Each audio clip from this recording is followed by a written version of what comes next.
যে শব্দটা শুনলেন এটা গোবিন্দগঞ্জে নির্মাণাধীন ফ্লাইওভারের পাইলিংয়ের শব্দ। এই শব্দের সাথে সাথে রয়েছে কম্পন। এই কম্পনের কারণে আপত্তি জানিয়েছে মহাসড়কের পাশে থাকা ফ্লাইওভারের নির্মাণাধীন এলাকার পাশে থাকা বিল্ডিং মালিকরা। তারা বিভিন্ন রকম আপত্তি তুলেছে, ক্ষতিগ্রস্ত হওয়ার সম্ভাবনার কথা বলছে তারা।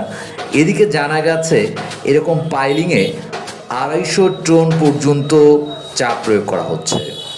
এ নিয়ে ব্যবসায়িক নেতা সানোয়ার হোসেন দীপুর ওই জায়গায় একদিন মিটিং পর্যন্ত হয়েছে ভবন মালিকদের সাথে এই পাইলিংয়ের দায়িত্বপ্রাপ্ত প্রতিষ্ঠানের কর্মকর্তাদের। সেখানেও একটা সন্তোষজনক সমাধান আশা করা হয়েছিল।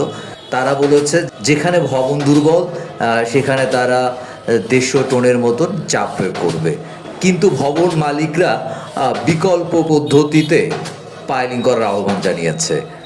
তারা বিকল্প পদ্ধতিতে পাইলিং করে এই ফ্লাইওভারের কাজ করার জন্য তারা বিভিন্ন জায়গায় তদবির করছে। আপনার কি মনে হয়, বিকল্প পদ্ধতিতে পাইলিং হবে না প্রচলিত পদ্ধতিতে পাইলিং হবে? আপনার সুস্পষ্ট মতামত কমেন্টস বক্সে জানান।